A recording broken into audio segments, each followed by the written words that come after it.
Thanks. So we can write it up. For those of you who don't know me, and I don't think there's anybody who doesn't know who I am, but anyway, I'm Alan Pope and I'm the president of this branch. And I like to thank Alan Huang for talking to us. I don't think there's any introduction I need to do because it's been in the notices come round. So if you're ready to start, Alan, off you go. Sure. I should just say one thing, Alan, we've got an audience here and we've got a couple of people online as well. Excellent. Thank you. Okay, thank you, Alan. And also thank you to Inga for inviting me to give this talk tonight. It's good to see so many familiar names and faces and also hear so many familiar voices there as well. So it's really good to see everyone or hear everyone again. So today I'll be talking about arbitrarily underdispersed discrete distributions. So this is a topic I've been working on the last year or so. It's an interesting topic, I feel, for me at least, and hopefully I can come out of this talk with some practical implications for you to think about as well. But before that, it is mid-semester time at University of Queensland. So I'm going to start off with a mid-semester quiz for everyone in the audience. The first question is just 1 mark. Who can construct or state a distribution with mean, let's say 81.2 and variance 5.4? Simple 1 mark question. I see Francis is nodding a bit or smiling a bit. Do you have a distribution in mind, Francis, that has a mean of 81.2 and a variance of 5.4? Let's go with everybody's favorite normal distribution. Thank you, Francis. Yep, so normal distribution is a perfectly good answer. Of course, if you want to be slightly trickier, you can go with a gamma distribution that can also be chosen to have a mean of whatever you want and a variance of whatever you want as well. But the next question, this is a 10 mark question. Construct a discrete distribution with mean 81.2 and variance 5.4. So it's a very similar sounding question, but if you think about this long enough, as I have been the last year or so, you realize that this is not a trivial question at all, because you have to only put probability masses at discrete values, 80, 81, 82, 83, and so on. You must choose them so that they have a mean of 81.2, but then you must somehow choose them to have a variance of 5.4, let's say. So it's not that trivial, and in fact, it is quite a hard problem, and that's why it's 10 marks. In my mind, it's 10 times harder than the first question. So why is it hard? If you look at the literature on dispersed count distributions, and by dispersed, I mean dispersed relative to the standard or classical Poisson distribution. If you look at the literature on dispersed discrete distributions, a good review paper is this paper by Sellers and Morris. They identify 3 things about discrete distributions that make it a particularly hard thing to do, to talk about arbitrary dispersion. Firstly, it's hard to construct discrete distributions. It's less intuitive to characterize them, and then consequently, it's much more rare in the literature. And I think the basic intuition behind this first 2 points here, harder to construct and less intuitive, is that discrete distributions are not scale distributions. So continuous, you can scale it any way you want, really. You can multiply or divide by a value, and then you can have the variance as small or as big as you want without changing the support of the distribution. Whereas if you look at a discrete distribution, once you scale it, it's no longer on integers. It can be on, decimal places and so on. So you can't scale distributions or discrete distributions. You have to have some other mechanism to create dispersion in discrete families. And that's a tricky part about working with discrete distributions. Now, of course, there's one sort of popular approach to this problem, and it's an approach that I take to my life as well when I have any problems in my life. It's the approach of denial. Just assume that there is no problem there. So this is from Efron's 1986 paper. There are often good physical reasons for not believing in underdispersion, especially in binomial cases and Poisson cases. So anything that we do observe that looks a bit underdispersed, it's some sort of contamination of the Poisson process, or some sort of censoring, or some sort of filtering, or something to do with a messed up Poisson process. In essence, if you could view the whole process properly, then you'll end up with a Poisson. And the fact that we don't end up with Poisson counts is just because of some sort of mechanism in the measurement. But I don't really believe in that philosophy, although it is quite nice to just have this approach by denial. Rather, I think that undispersed counts do occur in practice, especially conditionally underdispersed counts do occur. Things that are a bit more deterministic in terms of the counts once you condition on predictors. So they do occur. So we do need models for handling underdispersed counts. And so in terms of the actual models that have been proposed in the literature, I could really only find a handful of models, and by handful I mean 7, so 7 fingers. And these are models that have achieved some sort of traction in applied statistical work, and a measure of that is about 50 citations or more from applied journals and so on. And so the most popular one is the generalized Poisson that has about 600 or 700 citations, followed by the double Poisson. There's one called exponentially weighted Poisson. There's the Conway-Maxwell Poisson, which I'll talk a bit more about today. The hyper Poisson, the mean parameterized version of the Conway-Maxwell Poisson, and extended Poisson-Tweedy. And again, these are not an exhaustive list of models possible, but these are ones that have gained some sort of traction in the statistical world. So in this talk, we're just going to ask or consider this very simple question. Can any of these families be arbitrarily underdispersed? In other words, is it possible for any of these families of distributions to have, let's say, mean of 81.2 as before and variance 5.4? Suppose you want to go with mean 81.2 and variance 1.0, so even smaller variability. And perhaps you want to go to the limit, which is a variance of 0.16, which is the smallest possible variance for any discrete distribution with mean 81.2. This is a reference, Hagmark 2009. This is a reference that was given to me by a reviewer. I stated this result without any citation, and I was corrected by the reviewer saying that I must cite this result. But I feel like this is something that we don't have to really cite.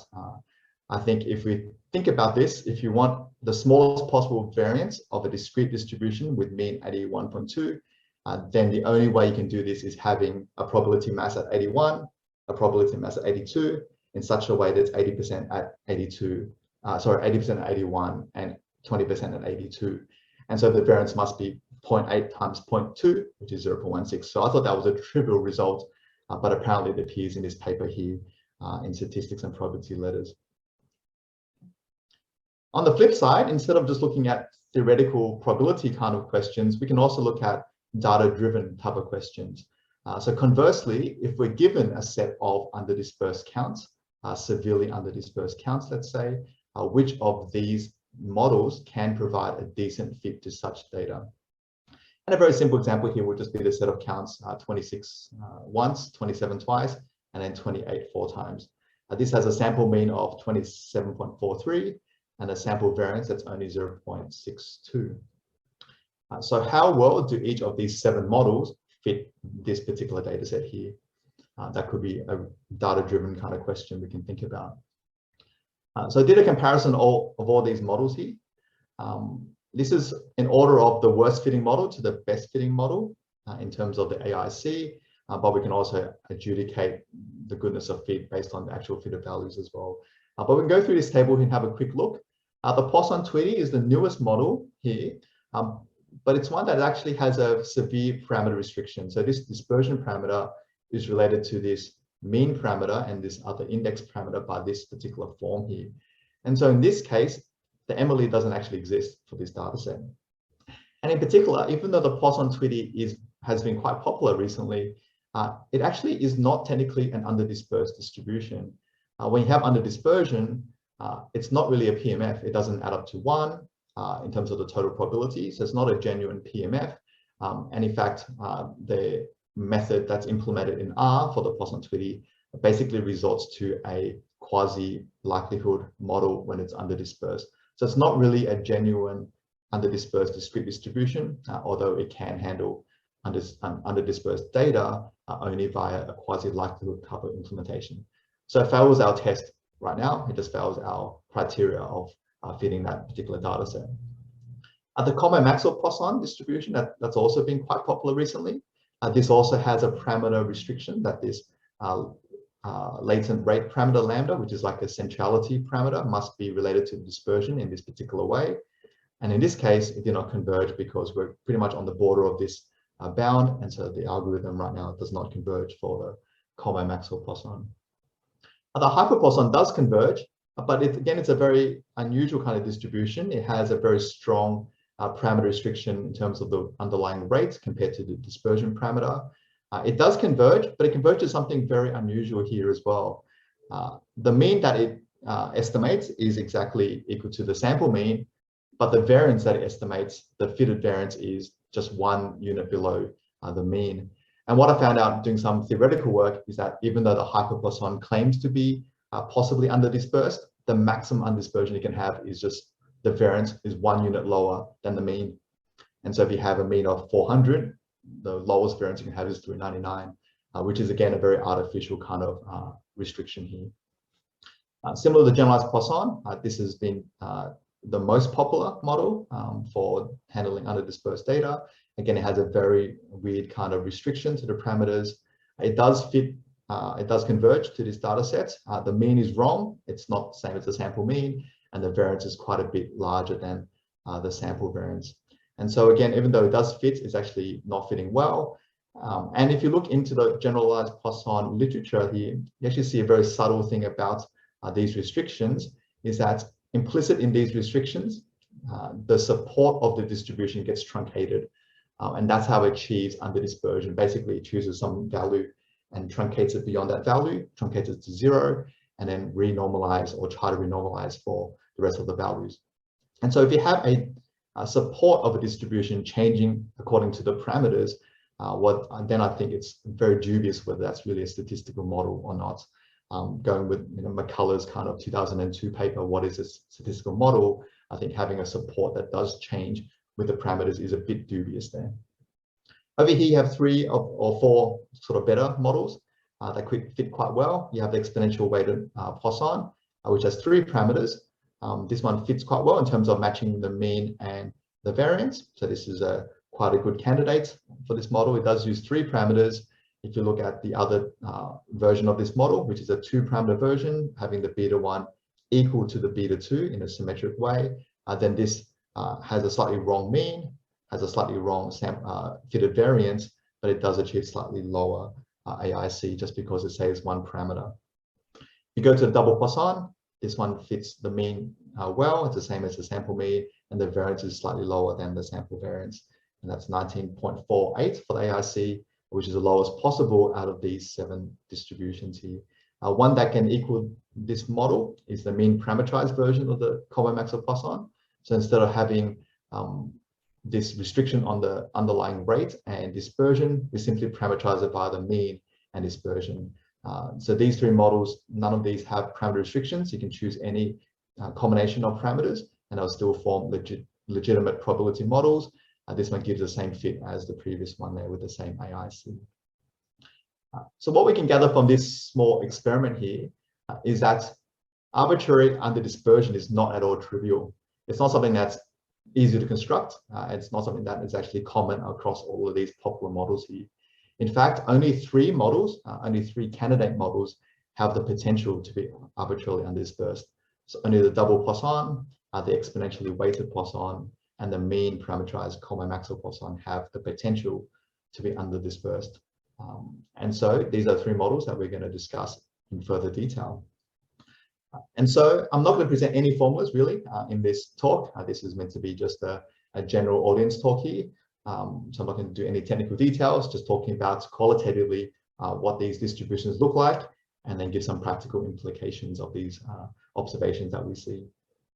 So the double Poisson was introduced by Efron in 1986, and it's characterized by 2 parameters. Do note the double Poisson is a special case of the double exponential family, which is a more general framework that Efron proposed in 1986. This is just a particular case of that. It's governed by 2 parameters. There is a dispersion parameter, which is strictly larger than 0, such that if it's less than 1, this is overdispersed. If it's equal to 1, it's same as the Poisson distribution. And if it's larger than 1, it's underdispersed. And so something I found a bit unusual in the literature is that people always call it a dispersion parameter, but really it's an underdispersion parameter. The larger the dispersion parameter, the more underdispersed it is. So I'm not quite sure why in the literature it's called the dispersion parameter when most of these models have an under-dispersion parameter actually. So that's the first parameter of this distribution. The second parameter is a centering parameter, which gives you a centering for that distribution. Again, it's non-negative. This is, according to Efron's paper, interpreted as the mean with high accuracy. And so for all intents and purposes, lambda could be interpreted as the mean, or at least that's the take-home message from this paper. But what I found was that this is not strictly true, this claim, especially under severe underdispersion. So if you take the limit of theta to infinity, then lambda no longer becomes the mean. In fact, lambda shifts over to another kind of value that you'll see in the next slide. So what does this double Poisson look like if we do increase that dispersion or underdispersion parameter arbitrarily large? So this is just a demonstration, just investigation of the double Poisson using 3 centering values. If we centered around 4, centered around 4.321, and centered around 4.567. Okay, these are the 3 rows of this graph. Again, a reviewer asked me about these particular numbers, where I got these from, but I think it's pretty obvious that it's just a arbitrary choice. Just, you know, it's my 3 favorite numbers in the world: 4.321, 4.567. You can't get nicer than these kind of numbers. So the first row here is when lambda, the centering parameter, is 4. The very first panel here is when theta is equal to 1, which is the Poisson case. So we'll start with the Poisson case. This is a Poisson with mean 4. As you increase the dispersion parameter to 5, we see underdispersion happening. We get probability masses being pushed in towards that centering value with pretty much 0 probability out beyond 10 or so. If you keep increasing this dispersion parameter, you get more and more of a peak around that centering value. And of course, by 100 or 1,000, you have a single probability mass at 4, which is exactly what we expect. So the limiting behavior of the double Poisson is exactly what we expect, at least for an integer centering parameter of 4. If you go to something like 4.321, then for the 1 dispersion case, again, that's the Poisson distribution with mean 4.321. If you go to 5 for dispersion, you get something that's still centered around 4.321, again, with lighter tails now and heavier peak around that value. But if you go to the limit here, it actually limits to a single probability mass at 4. So at some point in this range here, the mean no longer is 4.321. The mean actually shifts down to 4 in this case. And so it's no longer actually referring to the mean. It's still some sort of centering value, but is kind of like the nearest mode. If you think about it, the nearest integer mode, that's what this lambda represents. And of course, if you go to the other side, if you have something that's 4.567, so on the other side of 4.5, then you have similar behavior until you hit close to the limit, in which case it's a probability mass at 5. So it's either probability mass at 4 when it's 4.3, and then for probability mass at 5 when it's 4.56. And so again, it is actually degenerating to a single unit probability mass at the nearest integer mode, essentially. So to recap, the double Poisson always degenerates to a unit probability mass. It's always degenerating to a single unit probability at the rounded off value of lambda, the rounded integer of lambda. The interpretation of lambda does change as well. It does change from an approximate mean when you have a moderate dispersion to the nearest integer mode when you have severe underdispersion. And so if you're actually implementing this as a generalized linear model, as you can in the GAM-LSS package, which is a very popular package, you do notice that it actually stops becoming a mean regression model after a point. If the dispersion is small enough, it's severely underdispersed, it stops becoming a mean regression and becomes a mode regression instead. So in some sense, similar to a quantile regression, but not looking at quantiles, looking at the mode of the distribution. So I think it needs to be flagged in the literature here that the mean regression interpretation is a bit of an asterisk there. It does switch over to the modal interpretation once you have small enough dispersion. Let's look at the second candidate model here. This is the exponentially weighted Poisson. This is proposed by Ridout and Besbiers in 2004. It's characterized by 3 parameters here. You have a beta 1, which governs the left tail behavior. So you can shrink it or extend the left tail as you want. you have beta 2, which governs the right tail behavior, so you can shrink or extend the right tail. And there's also a centering parameter that's bigger than 0. So although this one was proposed in the original paper, another proposal was to just make it symmetric in terms of the two tail behaviors. And this is the one that's proven more popular in practice. And so in this particular case, if this beta is less than 0, again, that's over dispersion. So it's a bit unusual. It's really an under dispersion parameter, not a dispersion parameter. If beta is equal to 0, it is the Poisson distribution again. And if beta is larger than 0, it's under dispersion in this case. So as it turns out, when I was working with this distribution, it just suffices to examine the limiting behavior of this symmetric version rather than taking two independent limits for the two tail behaviors. So we just take it the same sort of rate, both going to infinity. If you look at the PMFs again, same values for lambda for the centering parameter, and now we're increasing the beta from 0, which is the Poisson case, up to 27, which is pretty much the largest the code can handle before it dies numerically. And so in this case, we have the same sort of picture as for the double Poisson. If you do have an integer lambda, then it does degenerate into a single probability mass at that lambda, which is exactly what we want and expect. But if you have any other lambda, like a decimal, then it again degenerates to a single probability mass at the rounded off version of that, so the nearest integer to that value there. And so for 4.321, it's essentially a probability mass at 4, and then it's 4.567, it's essentially a probability mass at 5. And so again, we have these undesirable features. We don't really want this in terms of our under dispersion. We do want something that can be genuinely under dispersed in this case. So it leads us on to the third one, the third candidate. This is the mean parameterized Cohen-Maxwell Poisson. And this is also characterized by two parameters. Again, it's a dispersion parameter that is strictly, so not strictly, that can be equal to 0, but can be larger than 0. Again, if it's less than 1, it's over dispersed. Equal to 1, it's same as the Poisson. If it's larger than 1, it's under dispersed in this case. It also has a centering parameter, which we call mu. Mu here is interpreted as the mean.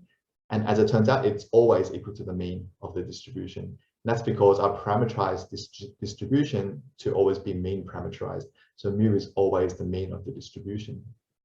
Now, if we look at the same sort of exercise here with the centering parameter for 4.321 and 4.567, now we have some more interesting behavior here. It's not always degenerate.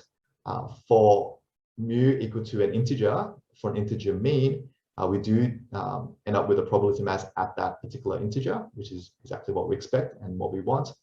But over here, if this mu parameter is actually 4.321, then in the limit, we actually get probability masses only at 4 and 5, with weight 32% at 5 and 68% at 4, which is exactly the weight you need to have a mean of 4.321, exactly what you need, and also the minimum variance possible here. So it is a shifted Bernoulli, shifted on these two values, 4 and 5, surrounding the 4.3, with probability mass exactly the right proportions to give you that mean there. If you go to 4.567, again, you have the same story here. In the limit, it does converge to a distribution with values only at 4 and 5, with about 56%, 57% at 5, and about 45% or 44% at 4 here. So in contrast to the other two distributions, the mean parameterized distribution does not always degenerate to unit probability mass. In fact, I would say that it has the correct limiting distribution. By correct, I mean if it's an integer mu you're looking at, it does converge to a unit point mass at that value. But if it's not an integer mu, if it's non-integer, then it converges to a shifted Bernoulli at the floor and the ceiling, with probabilities on each one exactly in the right ratio to give you that mean of mu. And so in other words, the mean parameterized Cohen-Maxwell Poisson can be arbitrarily underdispersed. It's the one that can achieve the lower limit due to Hagmark, that lower limit for any discrete distribution. In fact, it is currently the only known discrete family that possesses these properties here. So that was a surprise when I was going through this. I thought surely there's another distribution out there in the literature that could achieve this, but so far this is the only known family that does achieve this. So at this point, you might be thinking, okay, these are very nice results. Theoretically, that's a very nice sort of esoteric kind of result here, very nice theoretical kind of result. But are there any practical implications to this? And that's what I want to focus on for the last 10 or 15 minutes of this talk. So the first practical kind of result or practical implication is that the parameters in this model here are completely functionally independent. So you can choose any combination of the mean and the dispersion, and any combination will lead to a legitimate probability distribution. There are no restrictions on the parameters, and there's no restrictions on the mean and variance or the dispersion of this distribution there. Following from that first point, because they are two functionally independent parameters, well, then we can actually extend this very easily to double generalized linear models. This is looking at a linear model for the mean. For example, you want a non-negative mean, so you can take the log link. The log of the mean is some x transpose beta for some predictors x and some regression parameter beta. They can also do the same for the dispersion here. The dispersion is also non-negative, so you can take the log link, and that can be explained by a set of predictors z and also its own regression parameter gamma. And so here you can specify this pair of generalized linear models without any restrictions on beta and gamma. This is not true for any other models that we've discussed before because of those parameter restrictions on mu and nu or lambda and nu that make artificial restrictions on betas and gammas here. And so this is, I think, practically a very useful thing to have, and fitting double generalized linear models is something that I like to consider if I want to look at regression models, not just for the mean, but also for the variance or for the dispersion. And so this is actually implemented in the MP-SIMP package that Thomas co-authored, or Thomas the lead author for. Another useful implication here is actually to simulate underdispersed counts. So this was actually the motivating factor for studying this distribution, is that I actually wanted to simulate underdispersed counts. And I realized that I could not simulate under some of the models that have been proposed in the literature, mainly because some of those models are not even legitimate probability models once we go into the underdispersed part of the parameter space. And so because the mean parameterized Kolmogorov-Maxwell-Poisson model always remains a probability model over the entire parameter space, then we can simply use it to simulate counts with any combination of mean and variance or mean and dispersion. And again, I want to stress that this is not trivial at all. This is the motivating kind of application for studying this particular topic here. But as it turns out, Forthman, who is a professor over in Germany, made use of this feature of the mean parameterized Kolmogorov-Maxwell-Poisson distribution and used this feature extensively in a very large simulation study. He's a professor in psychology. He actually does item response modeling. And so here he's actually simulating underdispersed counts or underdispersed item response counts for various psychological tests on these children. And so he was looking at particular combinations of means and variances with mean as high as the 81.2, which was our first quiz question, and a variance as low as 5.4. So in his actual data sets that he collected, there were a lot of IQ tests or activity tests, how many puzzles a kid can solve in a given time period, or how many activities can a kid do. These are all count responses, but what he found that was within each child, the variability is much more narrow than a Poisson process would predict. And so it's much more deterministic in some sense, given the kid and given the activity that they're doing. Repeated trials on the same kid gave pretty much the same sort of counts. And that's why he was looking at high means up to 81.2 and low variances down to 5.4 or so. And so this leads us back to our first question here for completeness. To answer our mid-semester question, can you construct a discrete distribution with mean 81.2 and variance 5.4? Well, the answer is yes, you can. You can simply appeal to the Kolmogorov-Maxwell-Poisson distribution with mean 81.2 and set the dispersion to be 15.1. That particular combination will give you a variance that is 5.4 up to the third decimal place. If you want a variance of 1, then you can increase the dispersion up to 81.7. Again, that will give you a variance of 1 up to the third decimal place. And of course, if you keep increasing this dispersion up to infinity, then you go to the limit, and the limit in this case is a variance of 0.16 while maintaining the mean to be 81.2. Again, another reviewer said, well, why don't we just parameterize the distribution with mean and variance? And I guess you could, but the only catch about that is that your variance parameter would then be functionally dependent on your mean, because we can't have a variance that's lower than 0.16 in this case, because that decimal part of the mean is 0.2. And so you can go to just mean and variance as the way to parameterize the model, but it does break that functional independence kind of property that we have. So I do prefer mean and dispersion rather than mean and variance. The last implication or practical implication that I want to talk about is talking about how to do count regression modeling for severely underdispersed counts. Now, this is something that we don't have to care about with continuous data sets. If you have a continuous data set with arbitrarily small variance around the regression curve, then actually it doesn't really matter. Okay? Especially if you're using a normal distribution, then that error variance can really just go to 0. All you change are your p-values and your standard errors, but the fitted curve will be exactly the same. And in fact, you can just adjust the error variance around the curve however you want, and it'll still give you the same curve essentially. But this is not the case for discrete problems here. There's a couple of reasons for that. We can't really have everything on the line, for example, because we must have integer counts. So there must be some sort of deterministic variation around the line in the limit. And also, the distributions that we want to model has to be arbitrarily undispersed, or has the ability to be arbitrarily undispersed. And we've seen already that's not a trivial requirement for a discrete distribution. And so to demonstrate this problem here, I looked at the elephant mating count example from Sellers and Shmuley. So Sellers is a very big name in the underdispersed count literature. So every paper that she writes is really good to read, and she writes them really well, and she has a lot of insight in her papers. So in this particular paper, they're looking at elephant mating counts, which they found were severely underdispersed around the fitter model. So this is the fitter model that they fitted for matings, number of matings given the age.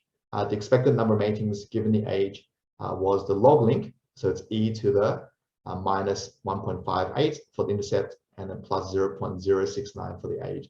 So some sort of multiplicative effect. The older the elephants got, at least up to age 50, the more they will tend to be mating. But I did find that this was severely underdispersed. So the variability around this curve or this line was actually much smaller than what a Poisson distribution would give. And so I took this example here and I pushed it to its limits. So instead of having a conditional mean and then simulating a distribution around that mean, I'm just going to round off that mean. So essentially fitting the closest possible data set I could find to that fitted curve, that fitted mean there.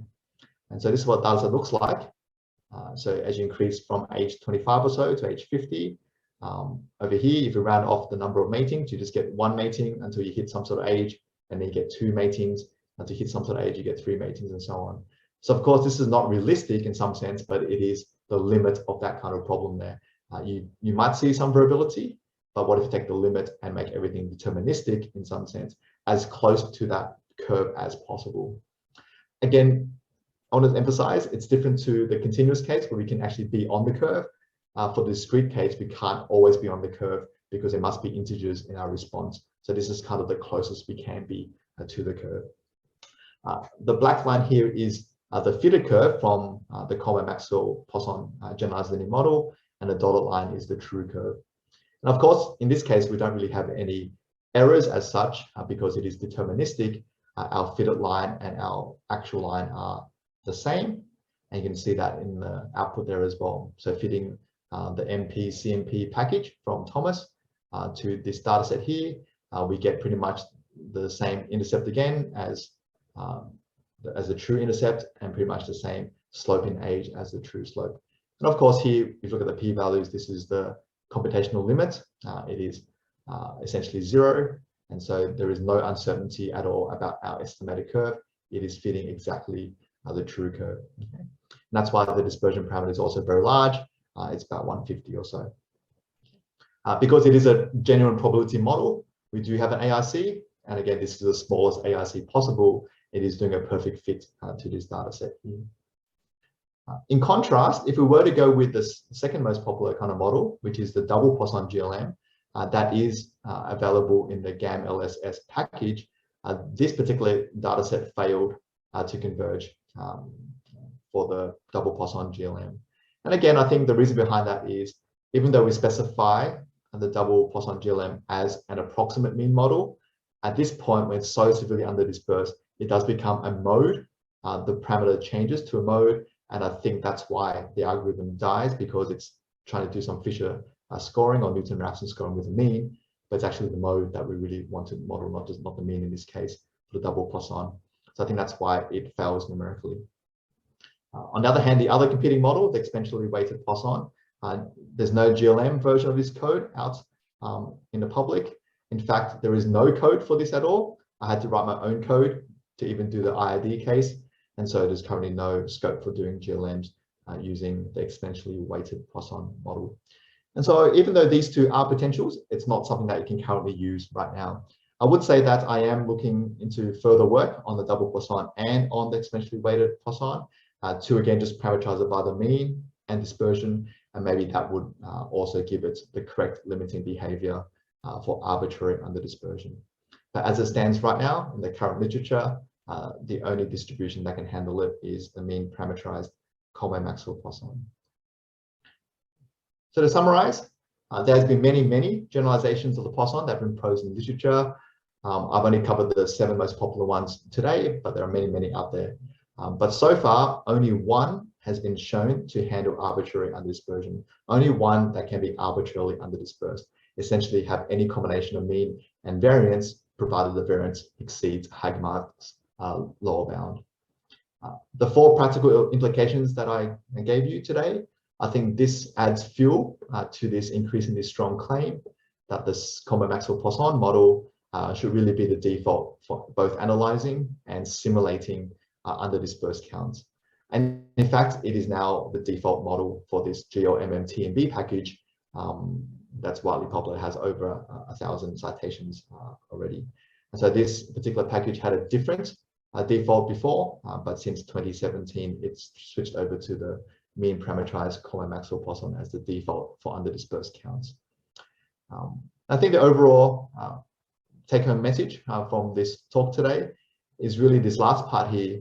I think overall we should just, well, my proposal is that we should always test any future attempts or any current attempts at generalizing the Poisson distribution against this property, against arbitrarily underdispersion. If it fails this property, then I think that should dismiss it from consideration as an undispersed model, especially if it fails it because it's truncating the support. I think that severely violates McCullough's principle of what is a statistical model. But if it fails for any other reason, I still think that we should be very careful and very wary about using those models in practice, because there could be some version of your data set there with just some smaller variance than what you happen to see that would possibly trip up your model or possibly make your model not converge or not be well defined at all. So I do propose that all generalized Poisson distributions should be tested against this arbitrary underdispersion criteria. And that's the end of my talk. So thank you very much. These are just some readings that are related to what I spoke about today. But of course, there's other references that I have referred to in the talk that you can find as well. So any questions or comments, feel free to ask away, and I'm more than happy to entertain them.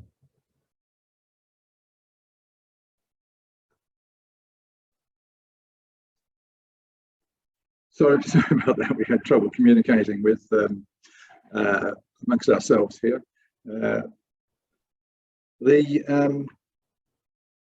First, thank you very much, and I'd like to Thank you. And we'll see if we can. We've got questions, perhaps. Coming from here. Well, we've got one from Inga. Maybe you better come over here to ask. So I don't think you'll be heard from over there. Hi, Alan. This is Inga. Hi, Inga. Nice to see you again, even over this distance. One question I wanted to ask you. Can you give a little bit of intuition why in your double Poisson, the example you showed, why this lambda parameter went to an integer? I don't know if there's in your cases there, you always converge to an integer, which is obviously not the right mean. Yeah, so I'm not sure. I think it's the way the PMF is defined, that it is some sort of centering parameter, but for some reason, when you take the limit of these probabilities, it just limits, degenerates to the nearest integer rather than some sort of a weight at the mean that we want. So it is something about that double Poisson. I'm not quite sure about the intuition about it, but if I looked at the PMF, I was able to show this theoretically, but I don't have any intuition about that. Yeah. Mm-hmm. Is everyone aware of that? I think so. In the paper itself, it has that quote. It's an approximate mean with high accuracy, but he only looked at very mild undispersion and then overdispersion. In the overdispersed case, it is pretty much the mean. It's only ever difference numerically from the given mean. But in undispersed case, when you take the limits beyond 100, let's say, then it does degenerate. So I think that's something that has not been found before in the literature, but something I came across when I was investigating this topic. Yeah, I mean, we can take bigger samples now than we could take in, was it 86? So which one was this? When everyone did the initial work. Yes, in 86. Yeah. So that could well be one of the reasons why. I mean, I come across that all the time in my lab. Students ask me why are you using this functional implementation in R. We had in another lecture, we had a different one. Well, this is from last century, the previous one. Yeah. And it makes a huge difference what we can calculate now and what we calculated last century. Yeah, that's right. So possibly everyone didn't have the computational ability to calculate such a small dispersions and see what happens to it. Yeah. Very nice talk. Thank you. Yeah, thanks, Inga. Any more questions from here? I have one, and that was for your CMP. You focused on underdispersion. Is it well behaved in the overdispersion direction? Yeah, so if you go the other way and make it overdispersed, it can be overdispersed. And in fact, I think the limit in that case would be the geometric distribution. Although you can modify it to have a negative binomial if you want by adding sums of these, but it does go the other direction to a geometric distribution. So it handles sort of the most overdispersed in that direction, the geometric, and then the most underdispersed as a shifted Bernoulli. So I think that's the kind of nice thing about this Conway-Maxwell Poisson, especially the mean parameterized version. Thank you. I'm just looking to see if we've got any questions from the online audience. I can't see anybody with their hand up. I think Ross has his hand up. Hi, Alan. I know you didn't want to mention this, but the mathematical details of the Conway-Maxwell Poisson, how much more complex is it than the Poisson itself? I would say it's the kernel itself is not that complicated, but it's the normalizing constant that's the killer in some sense. And so computationally, the bottleneck is that normalizing constant. I think that's always been the case for the Conway-Maxwell Poisson, as well as the mean parameterized Conway-Maxwell Poisson. Yeah, but the basic kernel is quite simple. We just raise that factorial on the bottom for the Poisson to power of nu. That's what we do. Thanks. Alan, can I ask a question? Oh, please do. Yes, go ahead, Francis. Yeah. Hi, Alan. Nice to. I guess Alan Huang. Nice to see you again, and a very interesting talk. I was going to ask you regarding, because I guess one common approach for overdispersion, as you know, a very common approach is basically people use random effects on the latent scale and try to induce overdispersion. So I was wondering if you can comment on whether you can do the same thing with underdispersion and induce some sort of latent random effect to induce the underdispersion. Yeah, so let me try to get this right. So for overdispersion, like things like negative binomial or Poisson inverse gamma or something, is they mix the Poisson rate parameter with another distribution, and then that mixture of it gives you your overdispersed Poisson. Yeah. Yeah. So I think no matter how you mix the rate, you can't introduce underdispersion. Because I think just mathematically, if you have a hierarchical model with your rates coming from a distribution, and then given the rate it comes from a Poisson, then I think it has to be overdispersed relative to the original Poisson. And so you can't induce it that way, which again is why it's particularly hard to characterize and construct underdispersed distributions. Okay, because that's why I thought when you first presented Poisson Tweedy, I was interested that, because I usually wouldn't consider using Poisson Tweedy for underdispersed data. Yeah, so I think their model, I mean, it's popular in underdispersion world and has been fitted to some data sets, but their model technically can't handle underdispersion. Yeah, okay. Yeah, when it is underdispersed, it switches over to a quasi-likelihood model, which is the mean and variance model essentially, and it fits it that way. So it can't actually be used for simulating underdispersed counts, for example. Okay, thanks, Alan. Yeah. No more urgent questions. So I suppose call it a night for us. And thank you very much, Alan. We're going to go off and have dinner now, but I don't know what you're up to. I'm sorry. If you were here, we'd take you with us, but have you with us in spirit. I might grab some supper as well myself. Yeah. You do that. Yeah, thank you so much. Thank you. Having me. Thank you very much.